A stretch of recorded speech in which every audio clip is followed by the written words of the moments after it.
this story is going to put into perspective worthiness. What I want you to realize is right now, right? What's up? Right now, no matter how you feel, no matter what you are thinking,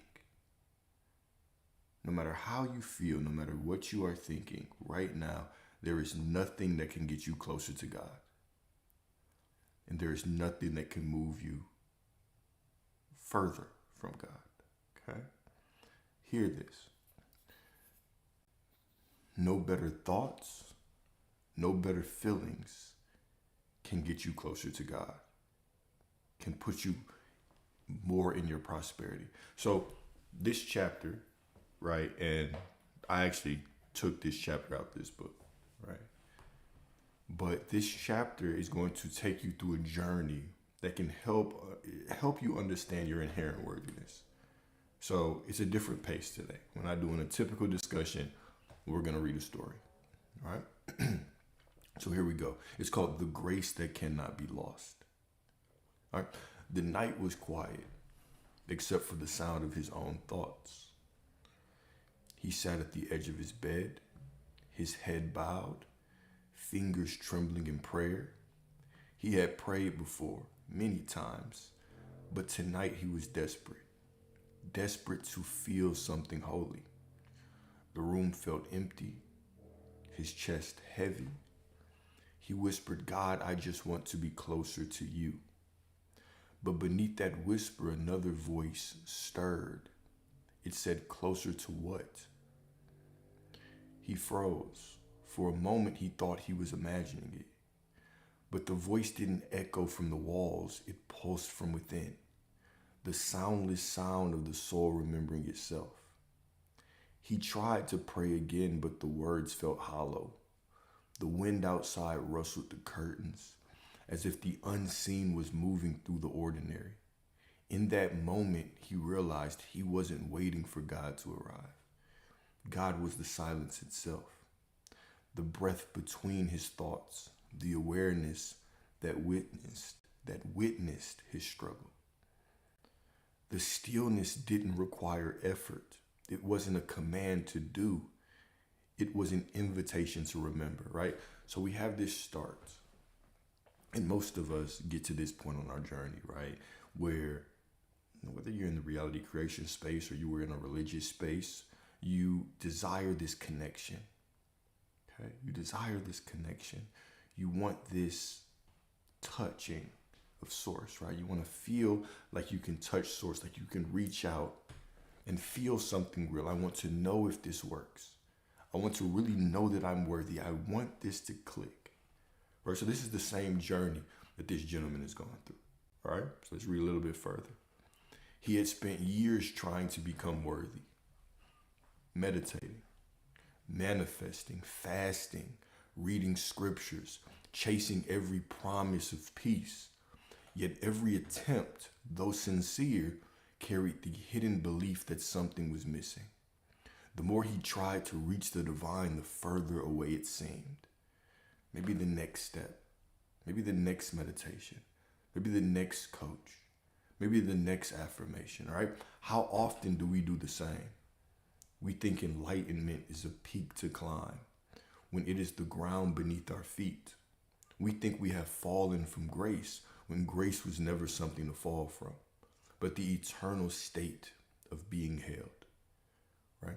Realize right now that you could do nothing to get closer to God. No prayer, no mantra, no vision board, no fast, no perfect thoughts could bridge a distance that does not exist. You are already resting in the center of what you seek. The same presence that burns within the sun hums quietly in your heartbeat. The search is the veil. The search is the illusion. The search for God is the illusion. And the stillness is revelation. The divine was not lost.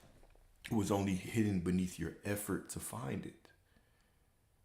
The divine has never been lost, only hidden beneath all of our effort to try to find it. You are standing in the Holy of Holies, not because you've earned it, but because you never left. No better feeling will make you more divine, and no darker thought can make you less. The infinite cannot be added to or subtracted from, it is already complete.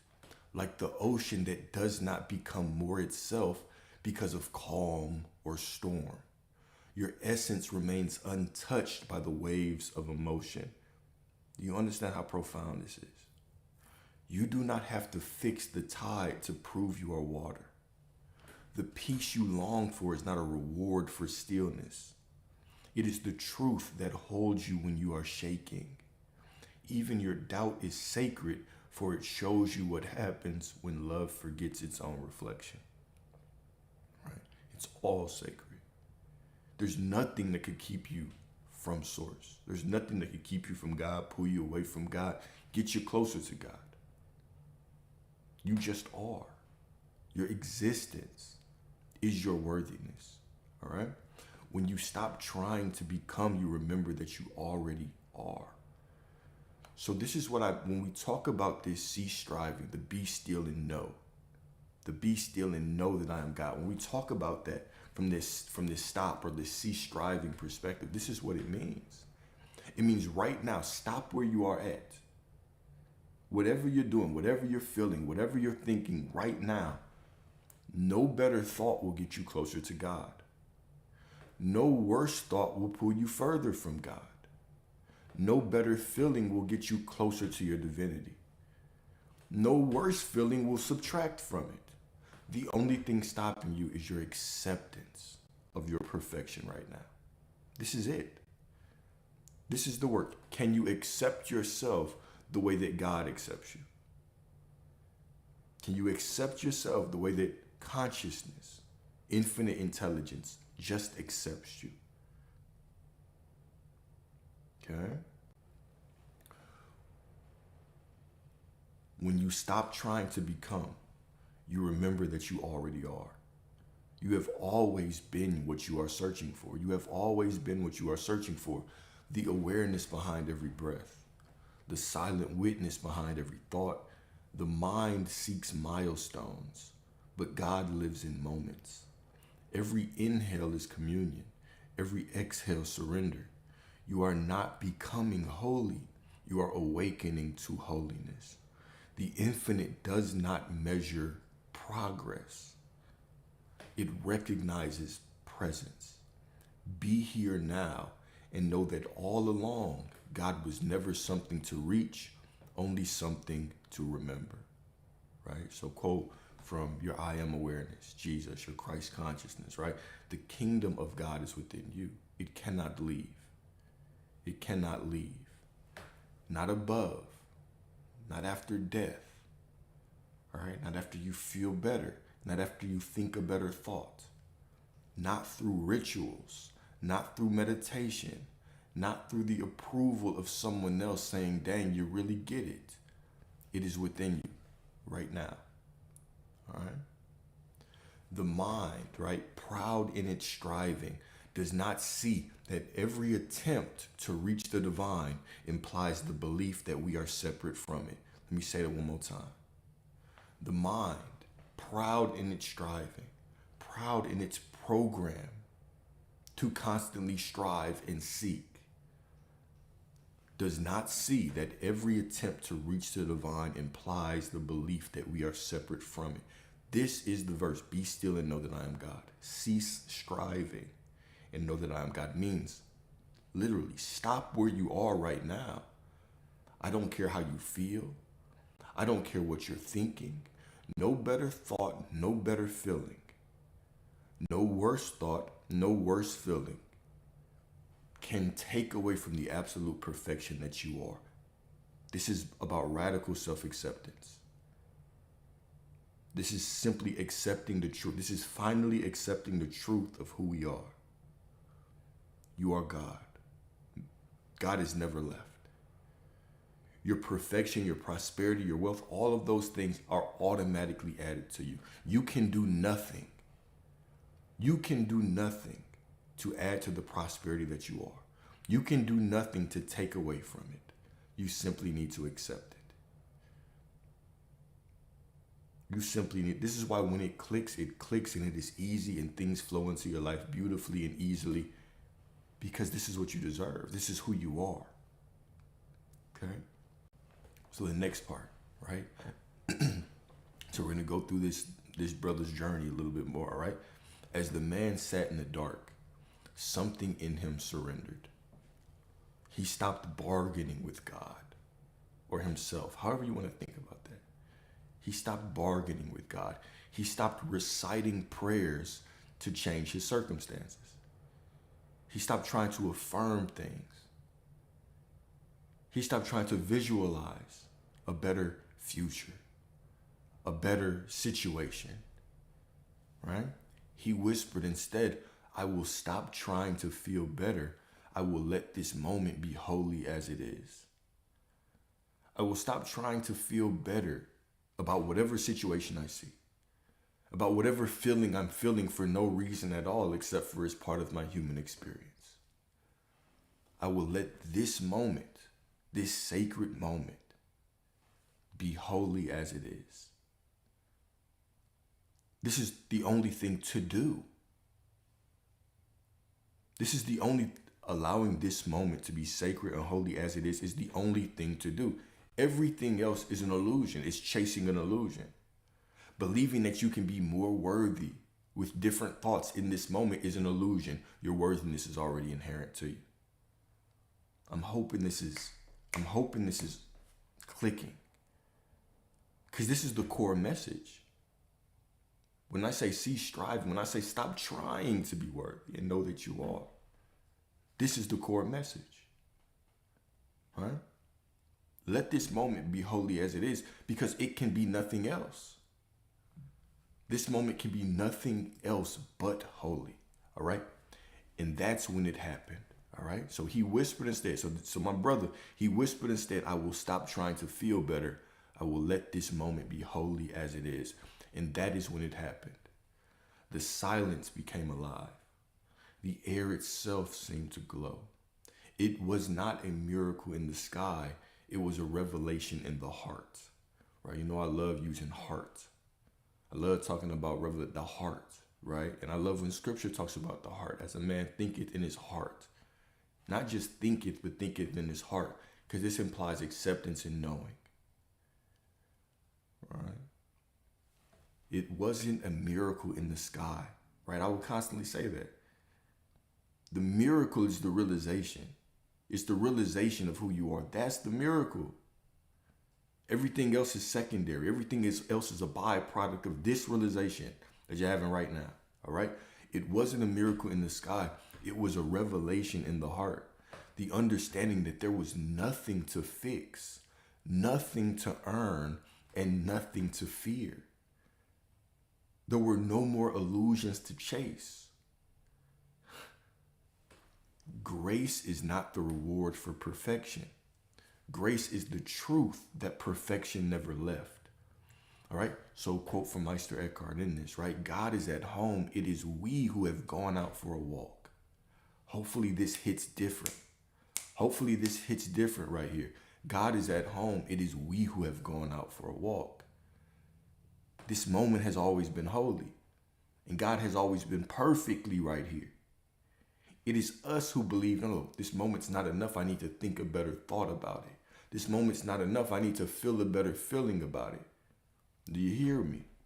Okay? In that instant, the man saw all his striving was the walk. Right? God is at home. It is we who have gone out for a walk. In that instant, the man saw all his striving was the walk. All his trying to get back was the illusion of distance. God had never moved. He realized his sadness had not disqualified him. His doubts had not disfigured him. His pain was not proof of divine distance, but the very space where grace was waiting to be seen. He fell to his knees, right? Not in guilt, but in awe. All right. So I had a second way that I put this. So it's going to sound repetitive. It's just a different way to say the last three words. just a little bit more profound. Okay? In that instant, right? In that instant, he saw the futility of his striving. Every effort to reach God had been the very veil, the illusion keeping him from realizing he was never apart. Every attempt to try to affirm God to be closer, to try to feel God being closer, was the very illusion that kept me from realizing that I was never apart to begin with. His seeking was the walk. His return was the illusion. There's nowhere to go. Cease striving and know that I am God. Cease striving and know that I am God. All right? The divine had not hidden itself. He had only hidden from simplicity. All his prayers for reunion were answered the moment they were born. There are no questions, only answers, right? Because the one who prayed and the one he prayed to were the same. God had never moved, only his mind had wandered. He looked upon his sadness, once considered a sign of spiritual failure. How many times do we do that? We believe our sadness or our quote unquote negative thinking is a sign of spiritual failure. This shit hit hard when I was writing it. He looked upon his sadness, once considered a sign of spiritual failure, and saw it clothed in light. It was not a punishment. It had always been a passage. The ache in his heart was not absence, but the echo of presence knocking from within. His doubt was not an enemy of faith, but faith testing its own depth. The places he once called darkness were now revealed as shadows cast by his own divinity, shining too close to realize it was me the whole damn time. And so he fell to his knees, not in shame, right, but in awe, not to beg, but to bow to the truth that had always been. The air thickened with peace, the sacred and the ordinary. The sacred and the ordinary dissolved into one. His tears became the baptism of remembrance, washing away the illusion of distance. He did not find God. He recognized God as the ground beneath his surrender. And in that recognition, heaven entered the room, not from above, but from within. Do you hear me? There is no distance to go. There is no thought. There is no thought that can get you closer to God. There is no feeling that can get you closer to God. And I can say the opposite. There is no thought that can remove you from God. There is no feeling that can remove you from the perfection that you already are. Okay? So the great remembering, right? Imagine, dear reader, that you are this man. You have cried for peace, begged for clarity, tried to manifest light while condemning your darkness. But what if the divine was never judging you?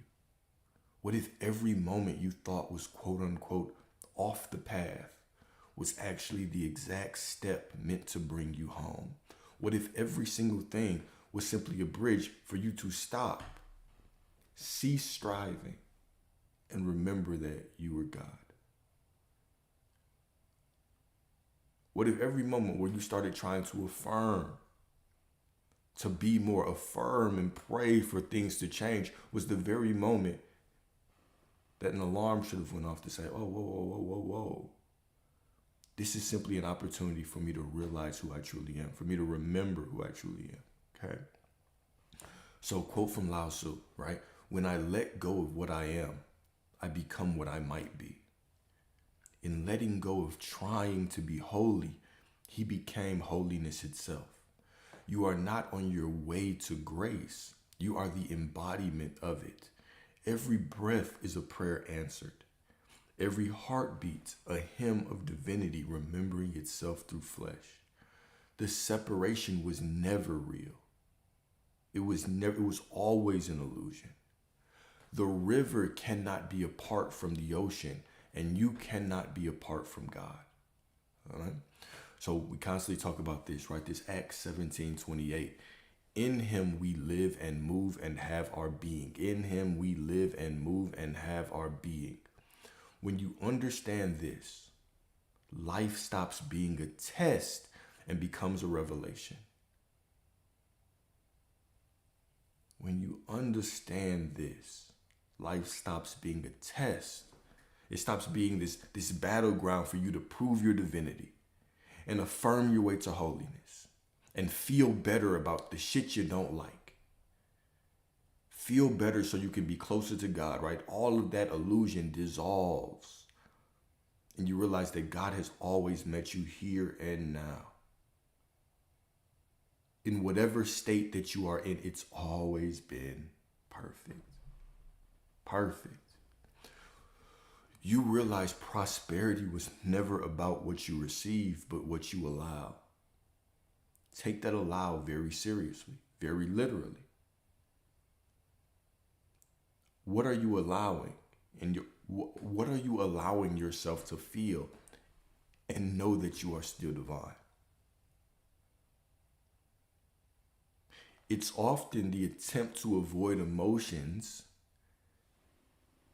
that leads us down the emotional loophole, the emotional black hole. It's often the attempt to avoid certain thoughts that leads us down the path of having all those thoughts that we don't want.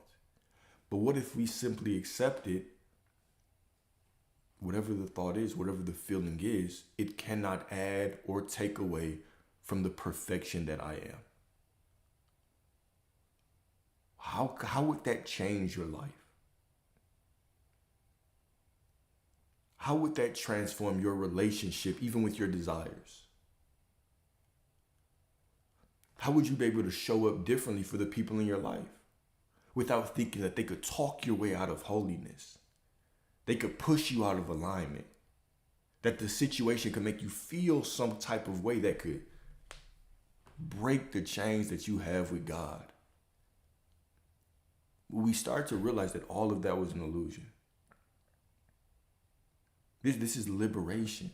This reality creation journey, right? And I always say, and I try to say this in completely different ways, right? I try to say this in so many different ways. It's supposed to make you a better person. Right? You should be honoring your humanity and your divinity simultaneously. This should allow you to show up differently and better for the people in your life. All right? The universe is not waiting to bless you. It is waiting for you to stop resisting the fact that you already are blessed, right? Being God is not a feeling, it's a fact. You being always in alignment with God, you being the vibration of God, has never been a feeling, it has always been a fact. It's not about thinking better thoughts, it's just a fact. It's not about feeling better emotions, it's just a fact. It's just a fact. It cannot be changed. It cannot be changed, okay? So the law of being, okay? There is a law older than creation, not the law of karma or merit, but the law of being. It says you are what you are aware of being. The man under the tree realized this truth. The moment he stopped seeing himself as distant from divinity, divinity revealed itself through him. The moment he accepted that he could not fall from grace, it was impossible, he stopped falling. Right? So quote by Neville Goddard, right? The moment you accept your desire as an accomplished fact, the moment you accept your desire as an accomplished fact, right? And we talk about Romans 11:29, for the gifts and the callings of God are irrevocable. The moment you simply accept that you are God as an accomplished fact, the quote unquote, this is what Neville said, the subconscious mind will faithfully reproduce that assumption. And when I speak of subconscious mind, I just simply mean reality. Reality. Okay? What is this But the same truth Jesus spoke, I am awareness, right? When in Matthew 9:29, he said, according to your faith be it unto you. When you finally accept that you are God and there can be no distance put in between you and the divine, when you finally accept that, reality will prove it to you as well. Reality will prove it to you as well. Okay? Faith is not belief in a distant deity. Faith is identity. The recognition that you and source are one. When you say I am, you are uttering the divine name that spoke the worlds into being. When you breathe consciously, you are inhaling God's own essence. When you breathe, you are inhaling God's own essence. When you forgive yourself, you remember you were never condemned. And that's the thing, it's forgiving yourself because God doesn't judge you. God unconditionally supports you, unconditionally loves you. Beautiful. So the revelation of wholeness, the man stood and walked outside. The world looked the same, yet nothing was the same. I remember this moment. The world looked the same, yet nothing was the same. The trees shimmered with life. The stars pulsed like living eyes. He realized creation was not separate from Creator. Every blade of grass was a verse of scripture written in light.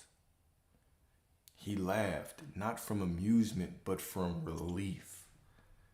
He saw how long he had carried the burden of becoming. All this time, he had been trying to reach what he already was. You too may have believed that you are one prayer, one ritual, one healing away from being enough. But hear this truth deeply. You could never fall from grace because grace is what you are made of. You are not being tested, you are being remembered. You are not evolving into the divine, you are awakening as it. As Rumi said, right? You are not a drop in the ocean, you are the entire ocean in a drop. Okay? Nothing changed, but everything changed, right? It's not that reality instantly just flipped over. It said I was different. It's that the man was different, right? It's that you see through the illusion. This is the realization that I'm no longer on this journey of becoming. I've been here the whole time. The journey of becoming was the illusion that kept me separate from the source that I've always been. And so now in that realization, guess what? Life becomes sweeter. It becomes sweeter. I can enjoy life better. Everything just feels a little bit more delicious. The air smells better. Right? A hug from a loved one just feels a little bit, a little nicer. The food tastes better. The emotions are a little easier to handle. The thoughts are a little easier to handle. Right? I just am. There's no more trying to be. There's no more in the back of my mind, what if I am? What if I'm not? I just am. I just am. And there's nothing that I can do to add or take away from the fact that I just am. There's nothing that I can do to add or take away from the absolute fact that I just am. Life is just good. Matter of fact, life just is what it is, but I just am. Beautiful. All right?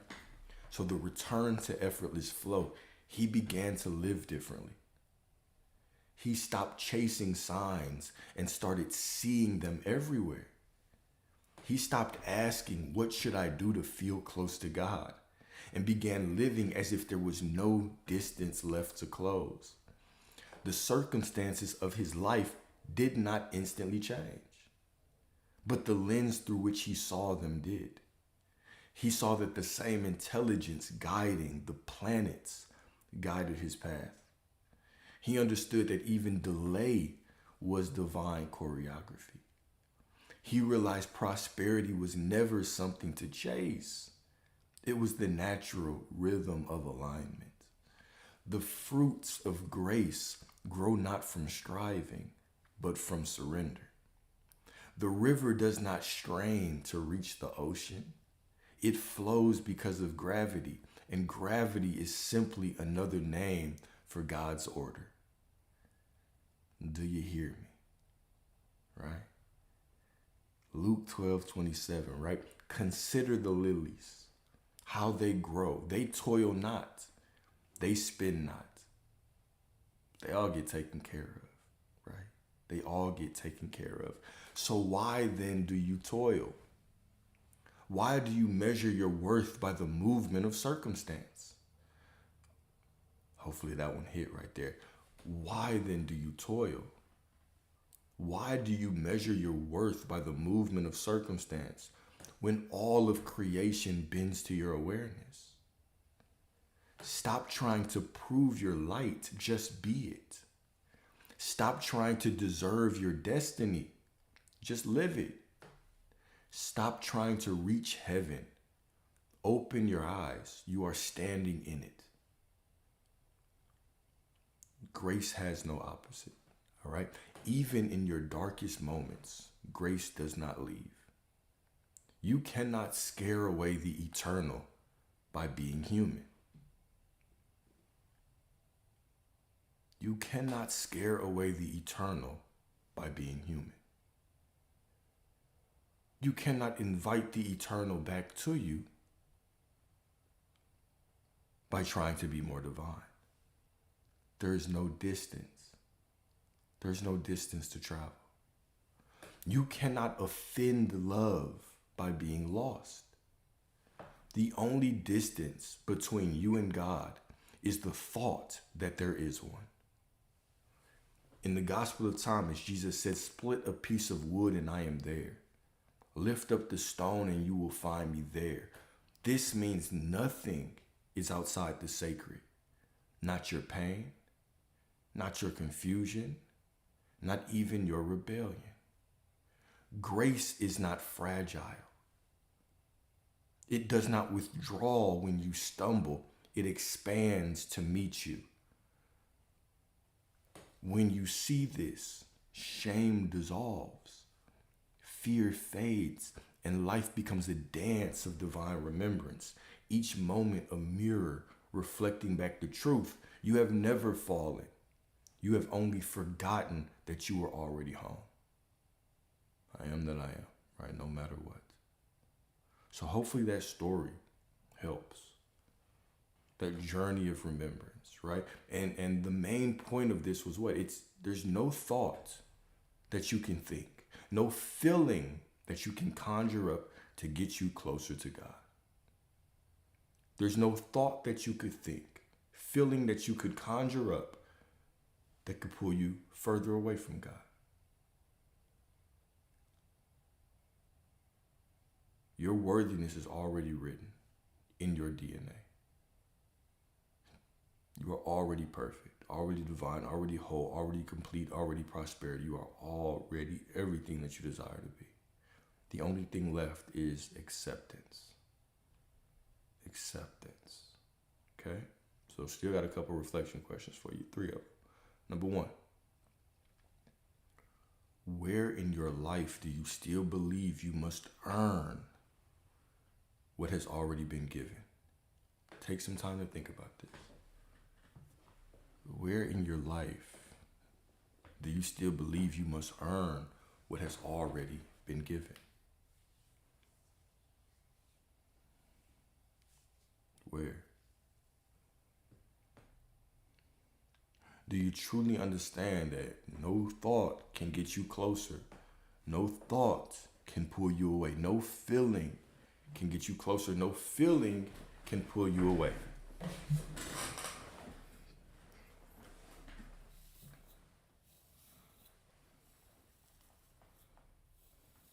Number two, how would your choices change? How would your choices change if you truly believed that grace cannot be lost?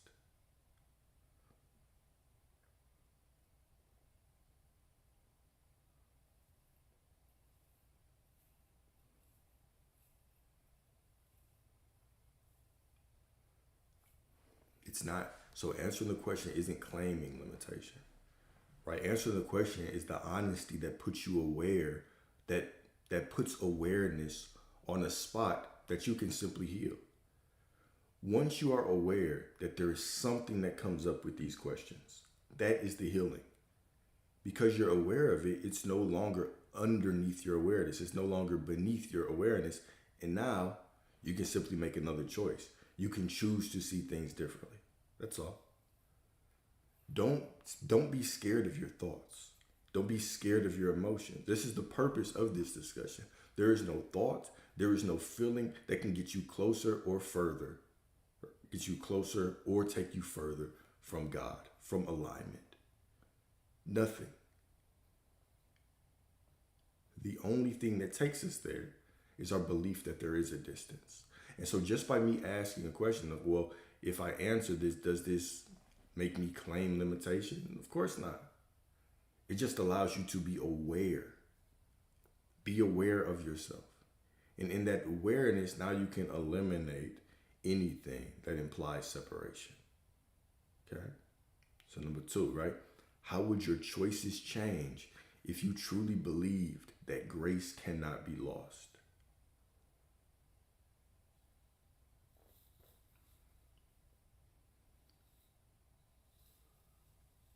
How would your choices change if you truly believed that grace cannot be lost? People say that thoughts manifest, sure, right?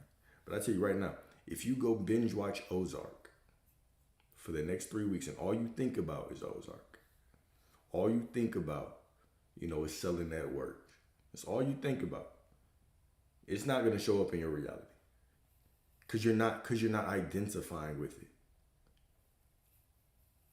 It doesn't become your reality. You don't wake up one day in the middle of the Ozarks, laundering money, because you don't identify with it. It's just a story. It's just a thought. Okay, it's just a thought. Yeah, the Netflix series. Yeah, it's a great show, by the way. And then number three, right? What emotions or memories are you still labeling as unholy? And how might you see God in them now?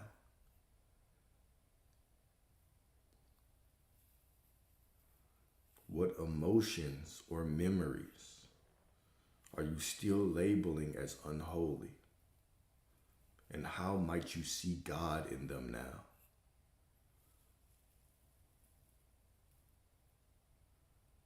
Like I can do that. That's the divine realization.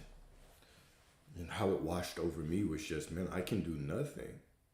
There's nothing that I can do or can't do to get closer or further from God. There's nothing. I can do nothing to be more in alignment. There's nothing that I could do right now, no matter how I feel. There is nothing that I can do right now, that I can feel right now, that I can think right now to get me further from God. Nothing.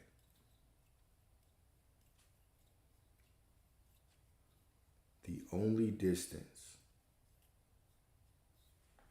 is based on my belief. It's the only distance. Okay. Cool. So that's all I had today. I would have done a love story, but this whole thing was a love note. This whole thing was a love note, right? But yeah, that's all we had today. Quick 40 minute session. Right, I got to go to the airport to pick up my parents soon. Well, not soon, They don't get in for a little bit. So we do Q&A until I got to dip. Or until my phone battery gets too low. Because I'm not finna drive out there with a dead phone. Yeah, y'all get a quickie tonight.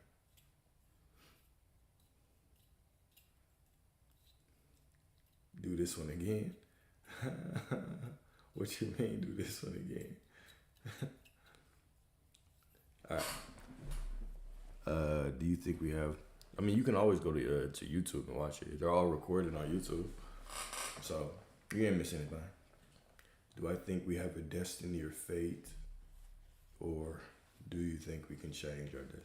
Well, I mean, your destiny and fate is just what you accepted, right? Who is the one who defines your destiny or fate, right? Certain things happen to us and we say it must be destiny. It was just destiny. I knew it was destiny, right?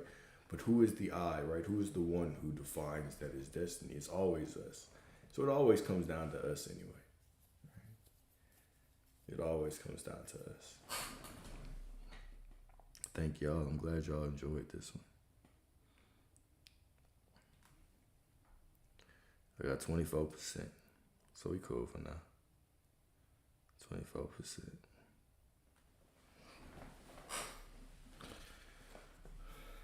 Good. What do I love most about me? Shit, everything. I love a lot of things about your boy. Don't make me rank them, right? Well, I guess I do love something. I guess it would be like asking y'all like to name a favorite child. Some of y'all with multiple kids, but even then y'all will be like, yeah, you're right, I can't do it. But secretly in your mind, you're like, well, that one does get on my nerves. Yeah, I'd be alright if they move out a little quicker than the others.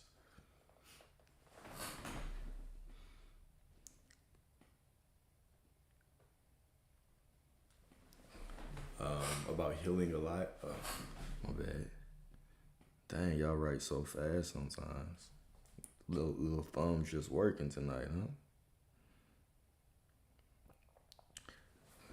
How does the collective consciousness work?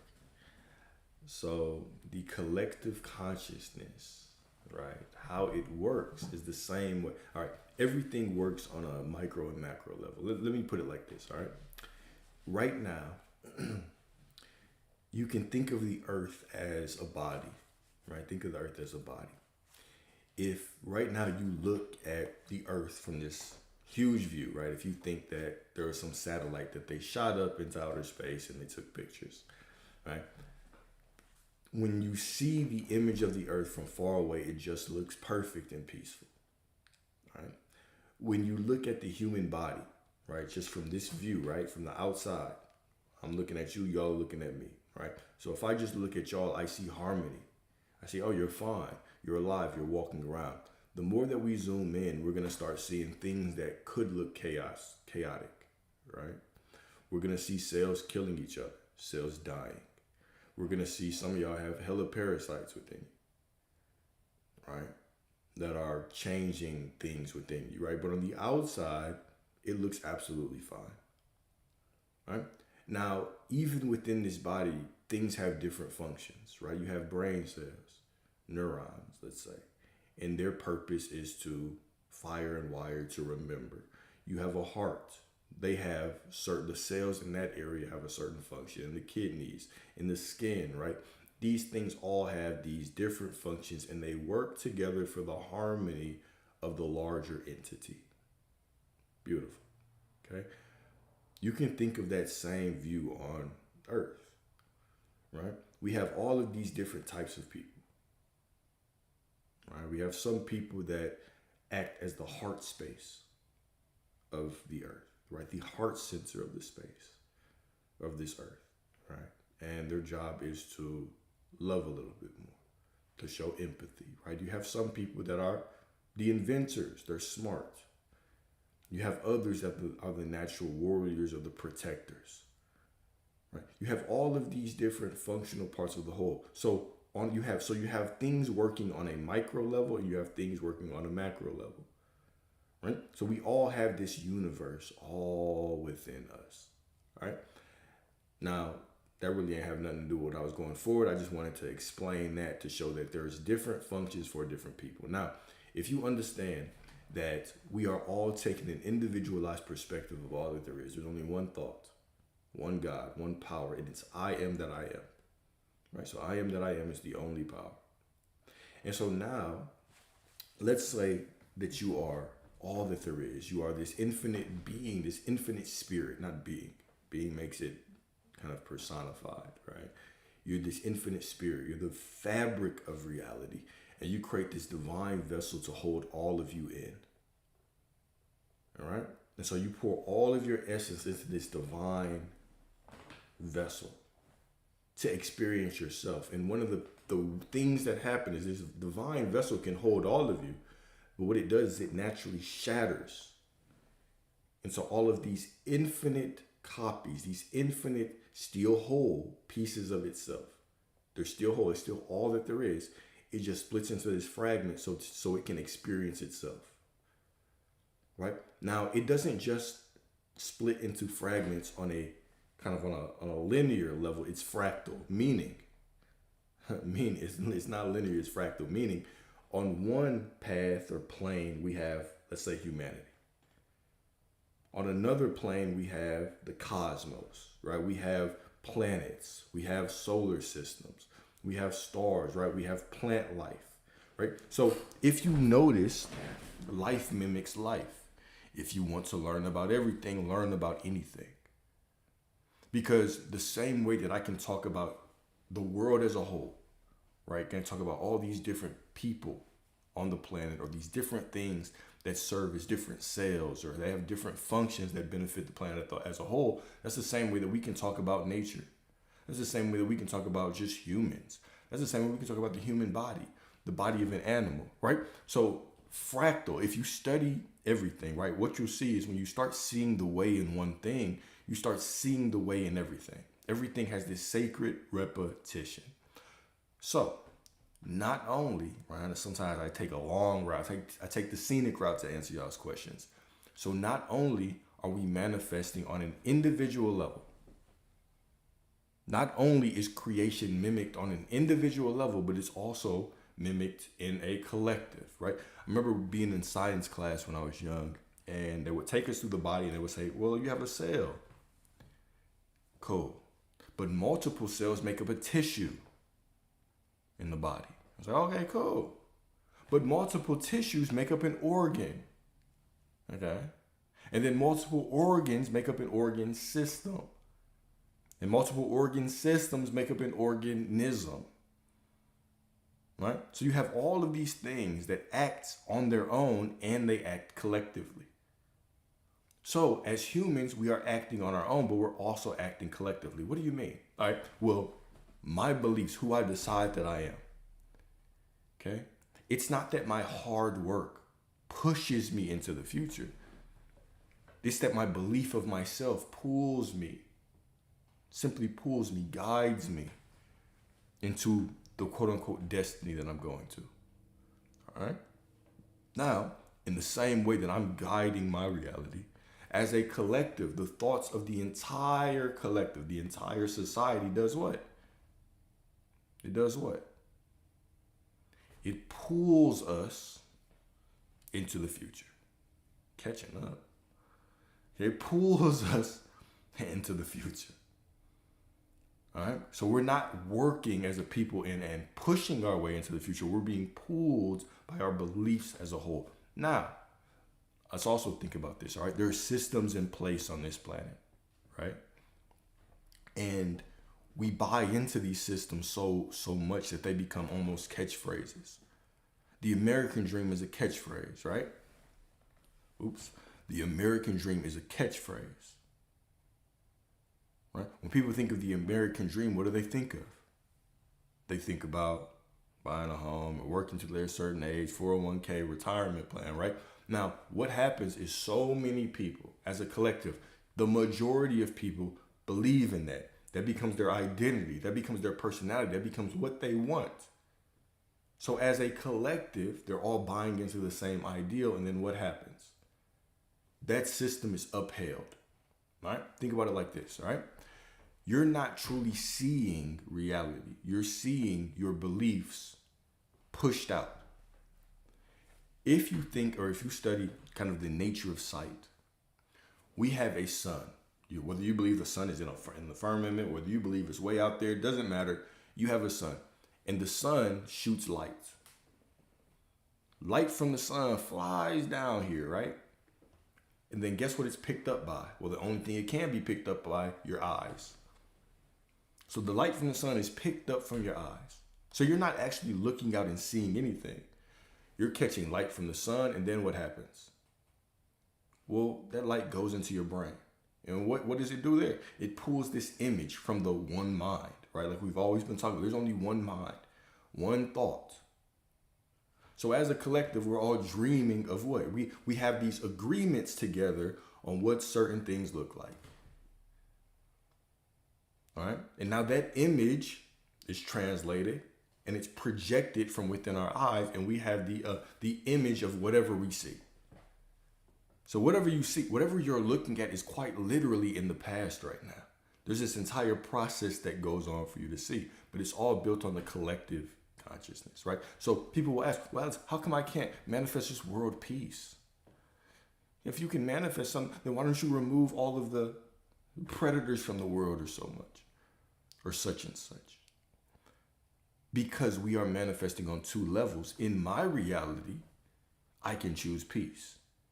In my reality, I can choose not to experience certain things. I can be completely immune from it. But for it to be removed from the collective, we would all have to have an agreement. We would all have to have an agreement. The majority of us would have to have an agreement. And right now, we know that the majority does not have an agreement. Huh? So I have the choice on how I experience my reality. How I experience my individual reality is only up to me. How we experience it as a collective is up to us. So yes, there's going to be things going on out there. Yes, there is going to be a system that we are all working within. Call it the Matrix, call it the American Dream, call it whatever you want. Call it capitalism, call it whatever part of the world you are in, you have these different systems. When you go to different cities, you have cultures. Right? When you travel to different places, you get off the plane or you get out the car or get out the Uber, and you can feel it in the air, the energy of that place, right? The swagger of that place. You can feel the energy of the collective in that area, right?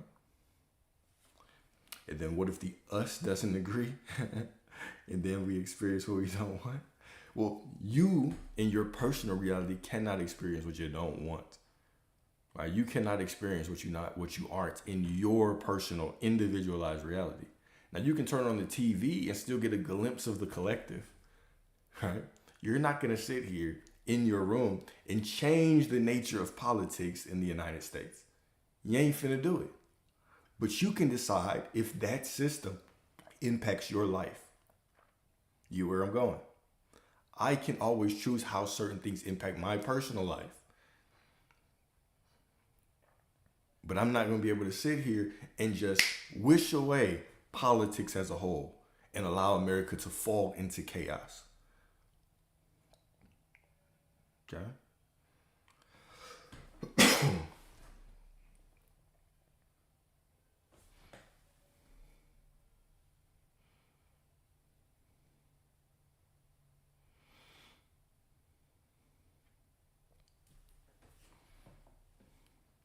How can I get out of doing to get? I affirm to get. I don't know how to get out of this. Well, you already have a belief that you're in something or trapped in something that you have to get out of. That's it. The only reason you're trapped in something is because you think that you're trapped in something, right? You are already what you desire to be. So I see two things. First, I see unbelief that you really are that person, right? Because if you really are that person, it wouldn't be a problem. You would just accept it, and you would no longer worry about how to get out of the doing to get. So this is where everything lies. It's at the core, right? It's that we stand already in the ocean. We're waist deep in the ocean of God, but we're still looking around for water, right? We're looking for something that we can feel better about, right? I want to feel more of a connection. Something needs to click here intellectually. I need some more information to get me there. Well, no. You simply just need to decide or remember or realize that you're in the middle of God, whether you feel it or not. This goes back to kind of the core of this whole discussion, right? Is that there's no thought that can get you further or closer to God. There's nothing that you can do right now that can get you further or closer to God. You simply need to accept. You just have to accept it. I'm gonna say that one more time. Sometimes it's so simple that it can be just in one ear and out the other. There is no thought that can get you closer or further to God right now. There is no book that can get you closer or further to God right now. None. There is no action you can take. There's no affirmation that you can bake up. There is nothing that you can do. You can do nothing right now to get further or closer to God. The only distance between you and your alignment, you and your dream reality, is the distance that you're putting there by not accepting that you're already the person that you desire to be. The only distance is the illusion within your own mind. So how do you get out of doing to get? Well, you come to that realization. That's the only that's the only place to go. Everything else is simply attacking the symptoms of the greater issue and not the actual cause. Well, the cause of all of these things, the reason why I'm trying to do to get is because I don't remember that I am it. The reason why I think that I'm missing something is because I don't believe that I am it. All of these things stem from the lack of remembrance that you are God and you are one with God. Right? Even going to the next one, right? How do I deal with feelings of being stuck? Well, even that implies that I have to feel a certain type of way to not be stuck. That things have to look a certain way for me to be closer to alignment, closer to God, and everything be working out for me. That's the illusion. The illusion is us believing that we can do anything to fall from grace. There was never a fall from grace. Even getting kicked out of the Garden of Eden, right, was not a fall from grace. It was a fall from remembrance. And we're still suffering from the symptoms of that forgetfulness right now, today. You can't fall from grace. You can't fall from God, but you're so powerful that you can create the illusion of it. There is nothing. Let me say this one more time, just very, very clear. There is absolutely nothing. No thought, no feeling, no doing, no action, no meditating, no fasting, no sun gazing, no grounding in nature. None of it. There is nothing that you can do to get closer or further from God. No workout, no binge watching of Netflix, no overeating, no undereating, no sex, no lack of sex, no none of that. There's nothing that you can do to get closer or further from God. And if any of that caused you to question, well, that is where the work is. That is where the work is. Because now you're making the unconditional God conditional. You're making it conditional. It's like, well, no. You know, Alex, if I eat this fruit, then I'll be closer to God. Do you understand how ridiculous that is? God is all that there is, and you are the center of all that there is. No, if I do this, then I'll be closer. If I don't do this, I'll be further. That is the illusion.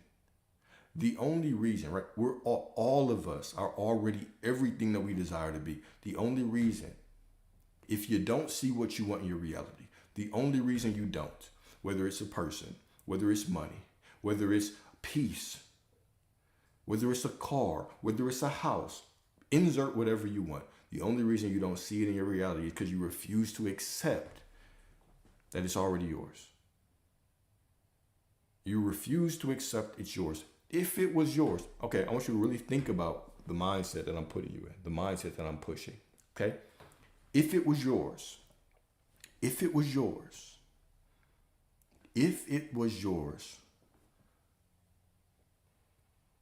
could any way that you feel pull you away from it? Could anything that you think pull you away from it? Could anything that you feel get you closer to it? Could any way that you feel get you further from it? Think about this. Think about this. Because this is what, all the manifestation coaches are teaching, It's just reverse engineered. It's saying, oh, well, you have to have it. You have to decide that you have it. Well, going to the core of it, that you can't do anything. You can't feel anything. You can't think anything that can remove you from God. Boom, that takes care of everything. Because God is everything. There's nothing that I can do. Now I know that I have everything. It's all within me. Now it's simply a matter of choice. All right, I am God. I can't fuck it up. So if I can't fuck it up, guess what? Now I just have the choice. Am I going to be the God that has everything that they want, or am I going to be the God that doesn't? Well, this remembrance automatically puts you in the position of the one that has everything. It's already yours. There's nothing you can do to ruin it. The thought that you believe, or the idea that you believe that you could do something to ruin it, that's the illusion. That's the affirmation of I don't have. You could have a thought that suggests differently. You could have a feeling that suggests differently, but that is the illusion. Anything that implies I'm not it is the illusion. That's the limiting belief. That is simply there to be dropped. Do you get where I'm going? It all stems, like all of the things that we struggle with on this journey, they all stem from the lack of remembrance of who we are. The lack of the divine remembrance that you are already everything you desire to be. Once that is realized, everything else is downhill. Everything else is simply flowing with the river downstream. But when we think we have to affirm for something, to visualize for something, to feel better about something, think better thoughts about a reality that we don't want, all of that is swimming upstream. It's swimming against the stream. And that's tiring and exhausting. And y'all know that. Because one of the complaints that we have, where it just feels like work, I'm tired of controlling my thoughts and trying to feel better and ignoring reality and flipping this thought and going to sleep and doing state akin to sleep and turning on the sleep tape and listening to the subliminals and all this. That's hard work, man. And all of that striving simply implies that I'm not. Best case scenario is you get everything that you want. Worst case scenario is you get everything that you want. It's best and worst case scenario right there. Best and worst case scenario is the exact same thing. You get everything that you want. Best and worst case.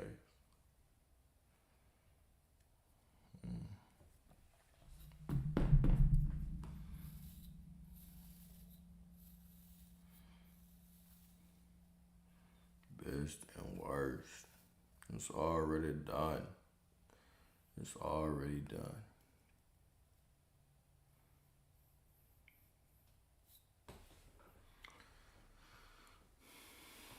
Let me see what battery I got.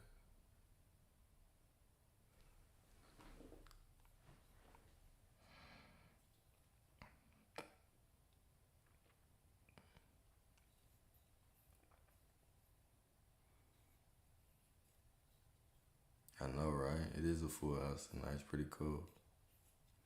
It's pretty cool. It's interesting how things can change very quickly, right? Just by a simple mindset shift. Just a simple mindset shift. So we aren't really creating anything because creation finishes time. Exactly. We're not creating anything. We're simply choosing what we want to experience. What things have I manifested? I mean, consciously, like big things. I mean, we're all manifesting everything. But I've manifested quite a bit. Cars, freedom. I have lots of stuff. But I mean, the most meaningful thing is definitely my mom getting over cancer.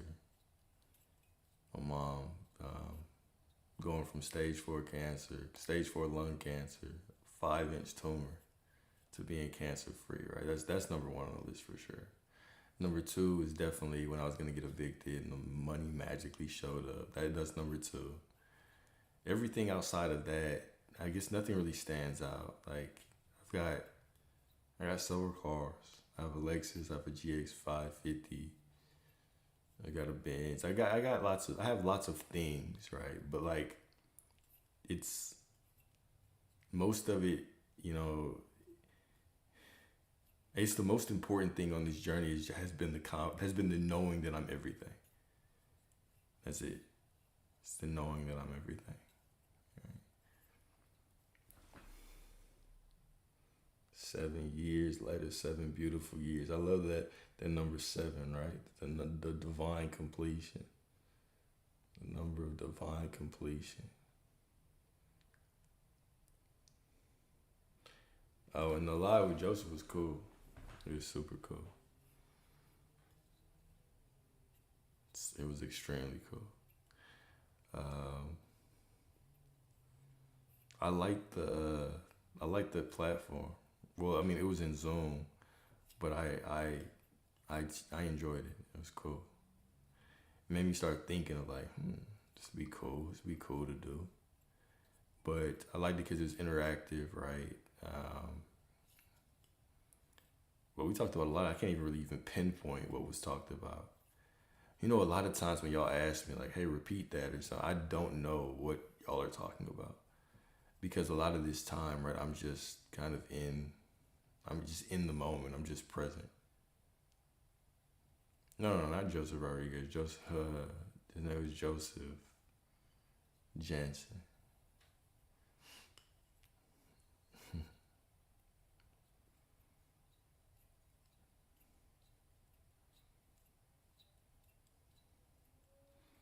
But yeah, it was cool.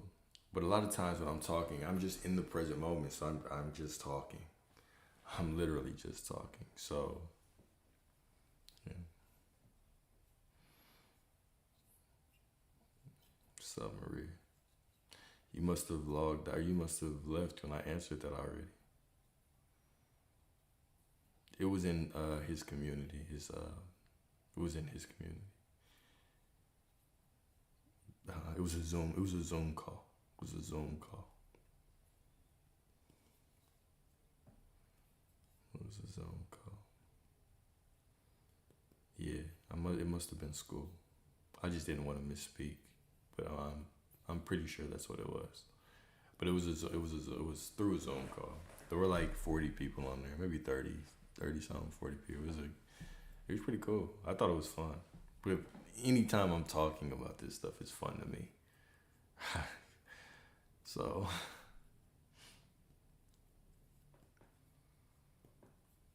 gotcha.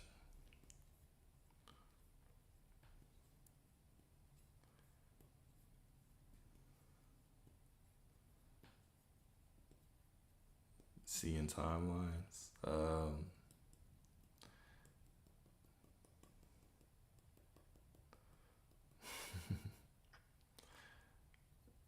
Yeah, I could talk about that. Y'all don't think y'all would think I'm batshit crazy if I start talking about timelines.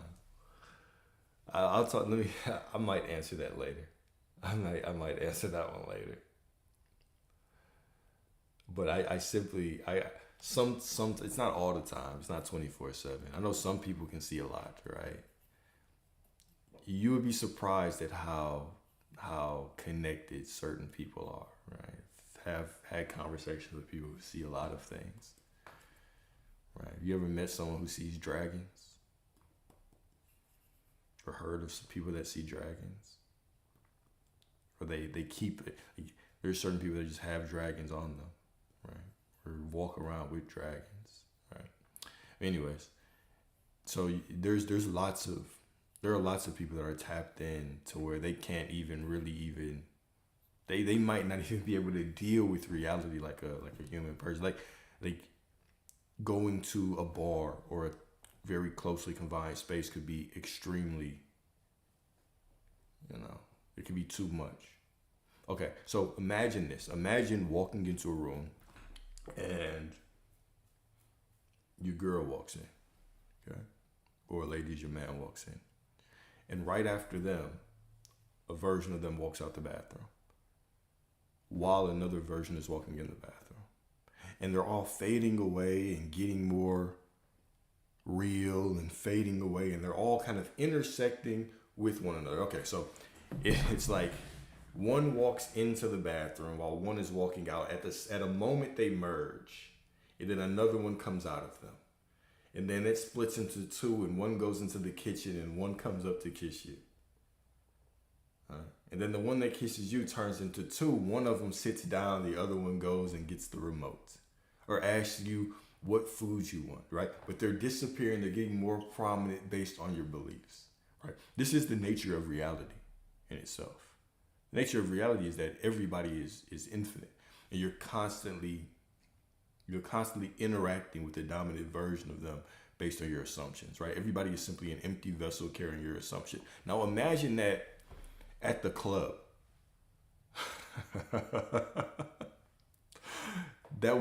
You would not want to be there. Imagine that in a packed mall. Imagine that in a classroom, in a school, right? So what would you do if you experienced life like that? So there are people that are tapped in, and you either kind of learn how to, it just becomes normal to you, or maybe one day it just started, right? But it can cause you to have an interesting experience.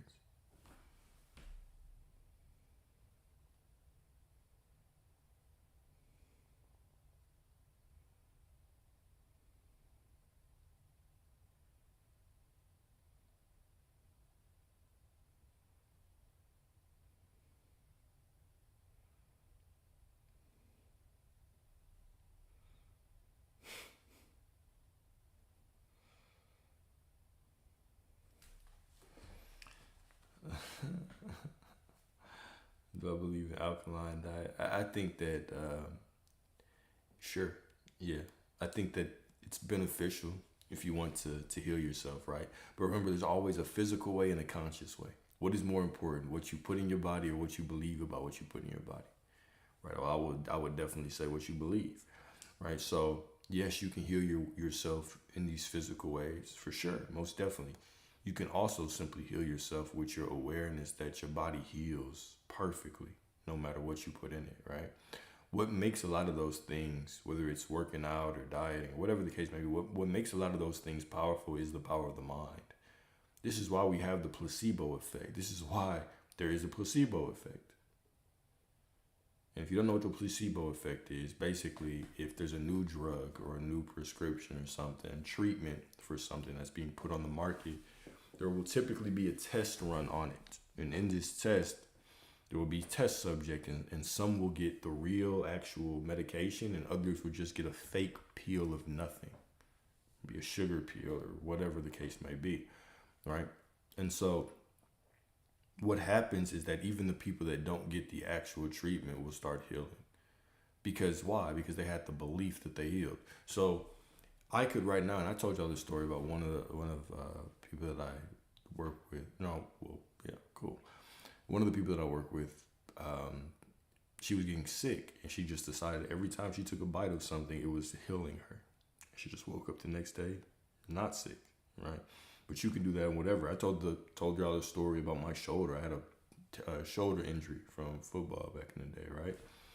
And it was making the decision that no, whatever I do, every workout that I do, whatever I touch it, whenever I feel something and my awareness goes to it, it's healing. Even if I'm getting on the bench press, right, and it feels too heavy and my shoulder is killing me, I know every time I feel pain, it's just healing. And of course, a couple of weeks, it faded away. So yes, I think all of those things are important, but what's more important is consciousness. Yeah, the mind is your weapon, right? The mind is your protection. The mind is your savior. This is Jesus. This is your Christ. This is everything. Okay. And do I use the necklaces for protection? It would imply that would imply there's something I need to be protected from, which there isn't. There's nothing I need to be protected from. There is nothing to fear except for fear itself. There is nothing out there. There's nothing out there to be protected from. There's nothing that can harm me. There's nothing. There's absolutely nothing.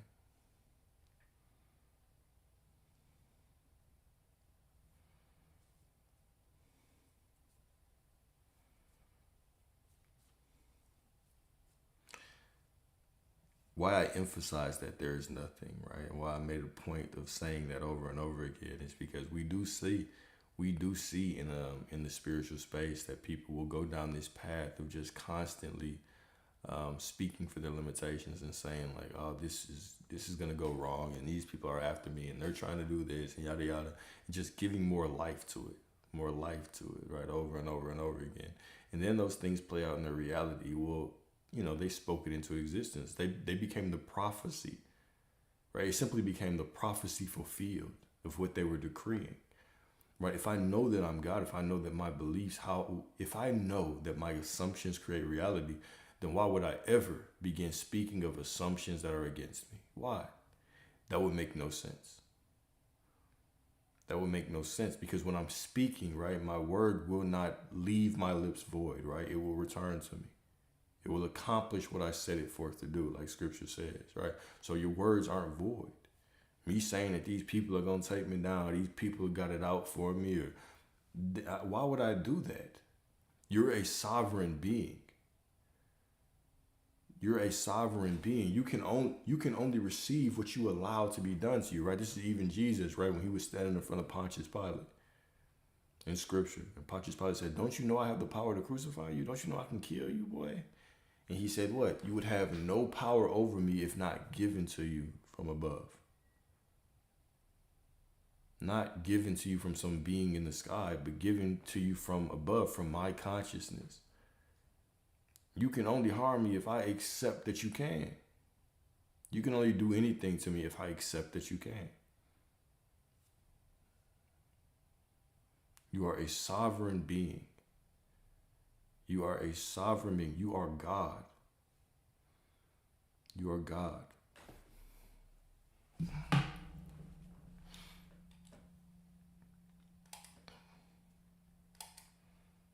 For sure.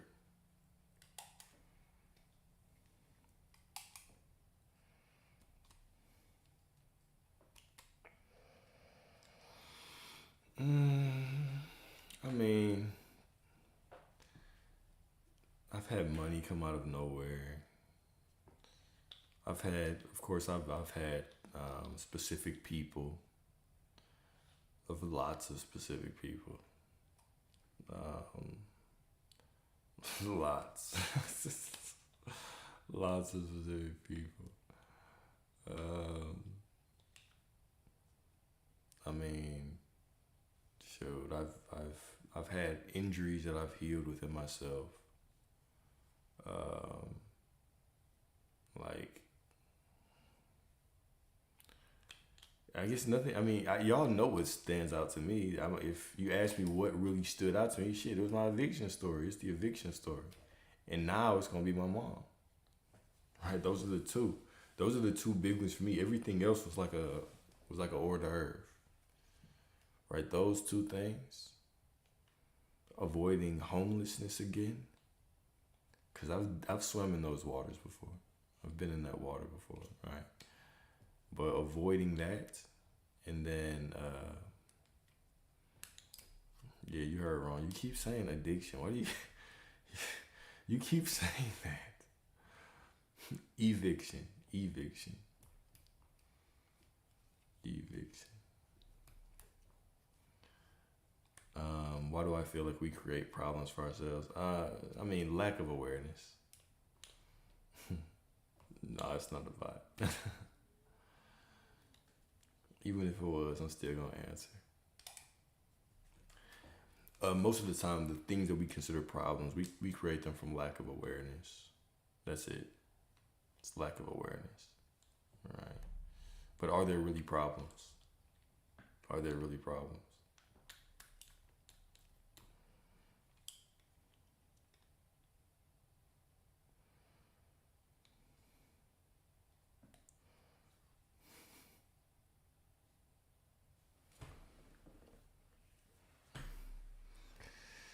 Ooh, we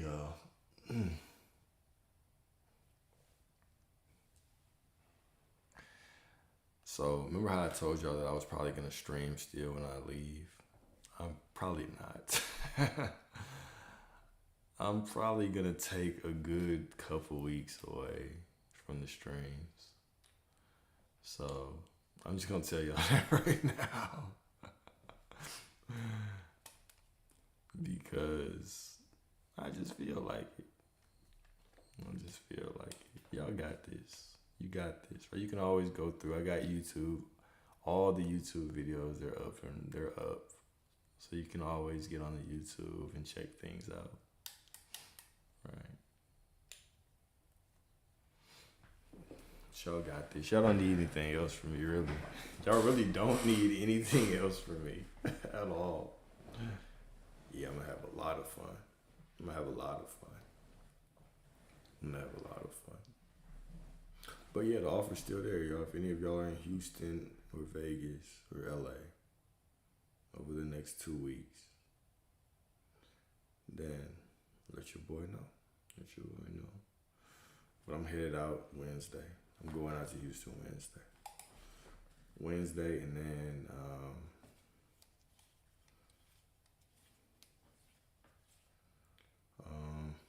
what do I do when everything I was given in life has been conditional?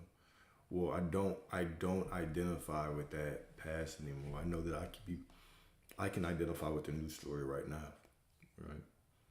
It's unconditional now. It might have been conditional in the past, but I'm no longer that version of me.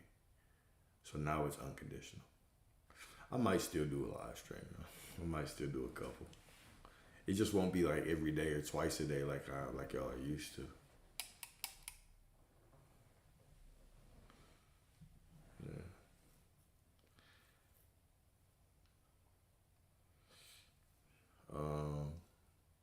I'm gonna do something on Thursday in Houston. I'm gonna do something on Thursday because Friday I'm headed to Vegas. So Thursday I'll probably do something in Houston. What I'm gonna do, I have no idea. I was talking to my sister. She had named some spots, but well, I'll probably do something Wednesday, but it'll be late, and I don't really want to be out too late because I'm still gonna trade. I'm gonna still get in the market, so I want to be up early. But I probably won't do anything Friday in the market. So Thursday I'll be cool. Cause whatever I make this week, I'm gonna. Well, never mind. But yeah, do I know what time? Nah, I don't know. Why you got a curfew or something? You got a curfew? Yes, take a trip to Vegas and enjoy the stillness. Enjoy the stillness. Have a good night, man. Have a good night, guys.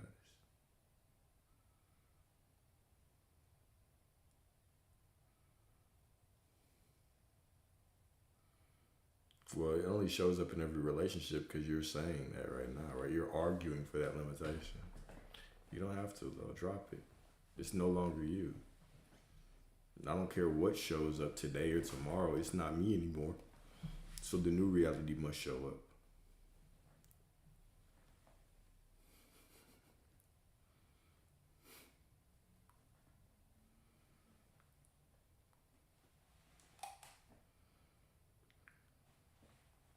How do you drop limitations? You identify them. The moment you identify them, right, telling that story still or remaining in that story is remaining in that story is a choice. What's up, Jordan? That's all dropping a limitation is, right? Anything that implies that I am not the person I desire to be, that is an illusion. So I simply drop it. Simply drop it. And I get back from LA in like 2 weeks. Like 2 weeks. 2 weeks or so.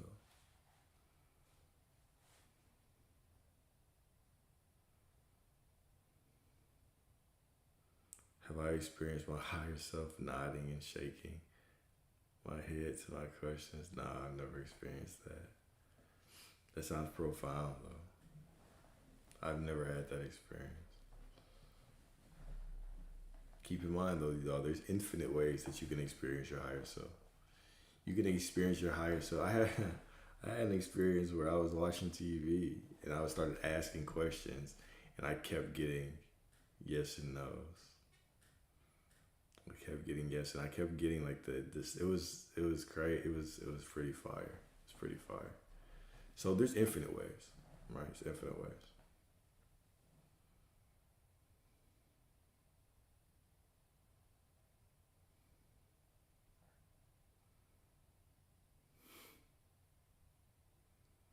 Man, I had to. I'm staring at that question because I like that. That must be a typo. That must be a typo.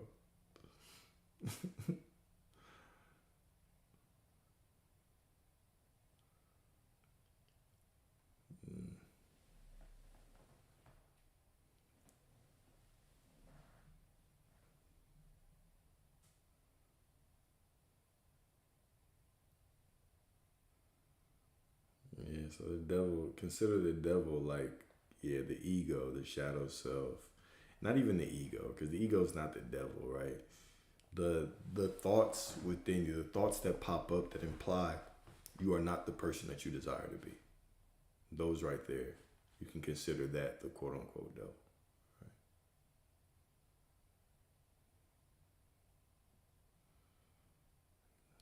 Right? Good night, Miss Cindy. I am so relaxed.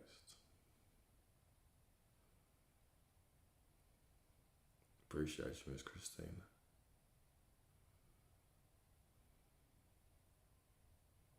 Thank you, Christina.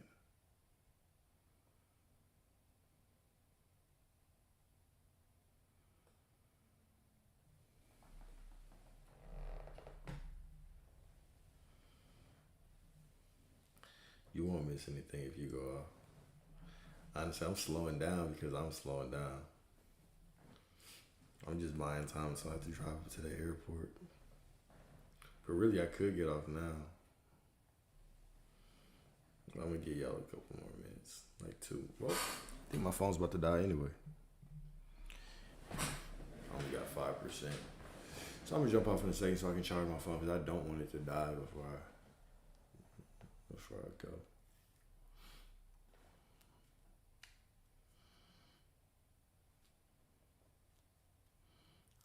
Greetings.